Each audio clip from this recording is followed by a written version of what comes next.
and her purring rose like a hymn to home above the noise of the great storm cat's howling. Such music had not reached the ears of the great storm cat since the dawn of time. For when do cats purr out in the wind and the darkness? Puzzled, he paused in his howling, bending his ear to catch the strange sound. It seemed to him that he had once heard such a song long before, when he was no more than a storm kitten. So have a little think, what do you think a storm kitten is? You've got the great storm cat. I think a storm kitten would be sort of maybe a little storm, where he's not really been out very, very many times, or the storm's not very great and not very magnificent. The great storm cat grew quiet. Gone was his hunger for hunting, for making his meal of the micemen. Only the pleasure of purring remained. So look, this is actually him, and he's purring. See how happy this storm cat is now. And Mouser's purring and singing has calmed this lovely great storm cat down. It's almost turned him back into a storm kitten, hasn't it? Only the pleasure of purring remained. Then the great storm cat began to purr with Mouser, and as the soft sound grew, the winds waned and the waves weakened. There. Night fell, and the little boat sailed back across a slackening sea. It's a calming sea. As they came in sight of home, a strange sight met their eyes. The whole village of Mousehole was shining with light, and lanterns gleamed along both arms of the harbour. For when the people of Mousehole had woken to find old Tom's boat missing and a light left in his window, they knew that he had gone out to find fish for them, or to perish on the deep water. All day they had watched and waited, staring out into the cloud-wracked sea, but they could see no sign of him. I bet they're all very worried. And when night fell, the women went home and set candles in all their windows, and every man lit his lantern and went down to the harbour walls. Can you see that there? Look how pretty that is with all those lights. And did you know that still happens?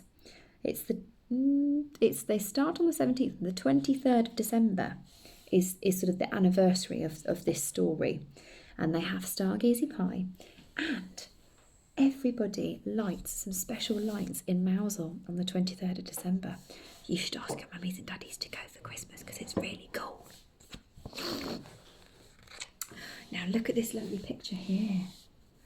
Can you see that lovely storm cat? And look how calm the water is now. Very calm, isn't it? It's almost watching and thinking, what's going on? As they waited and watched, they saw that the wind was dying and that the sea was growing calm. The dark clouds lifted and a thin moon shone out between them. And in the light of the thin moon, they saw a small boat coming, and behind it came the smallest, tamest storm kitten of a wind. So, we were right. It was a great storm cat, and then when it calmed down, it turned into a little storm kitten. As old Tom and Mouser came through the Mousehole Gap, a sudden breeze caught them, a tiny, playful cat's paw, like a gesture of farewell, sort of like that, pushing them in. Oh, look at all these people making all of those lovely foods. Look at that. That's a stargazy pie. Can you see? You've got the pie and you've got the fish sort of sticking out, and that still happens today. There was a great deal of cooking in Mousehole that night. The people made a whole cauldron of morgy broth. They baked hake, cooked kedgeree, grilled fair maids, fried launces, soused scad. They baked 100 stargazy pies. Then, people and cats, they feasted together until the hunger was no more than a memory.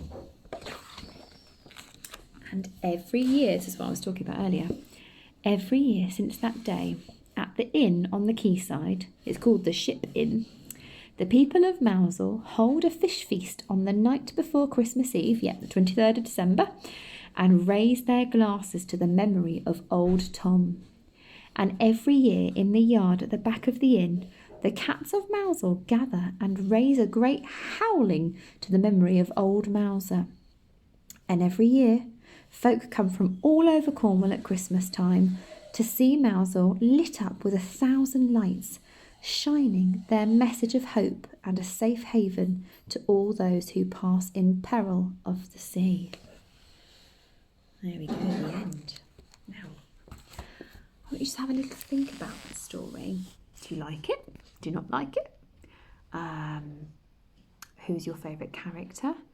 What was the problem?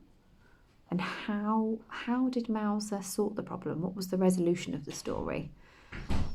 Okay, and I'll come back on YouTube later on and I will do the next activity linking to this story. But I hope you enjoy it. It's a bit of a long story, sorry. Hope you enjoy it, and yeah, have a nice day. See you later.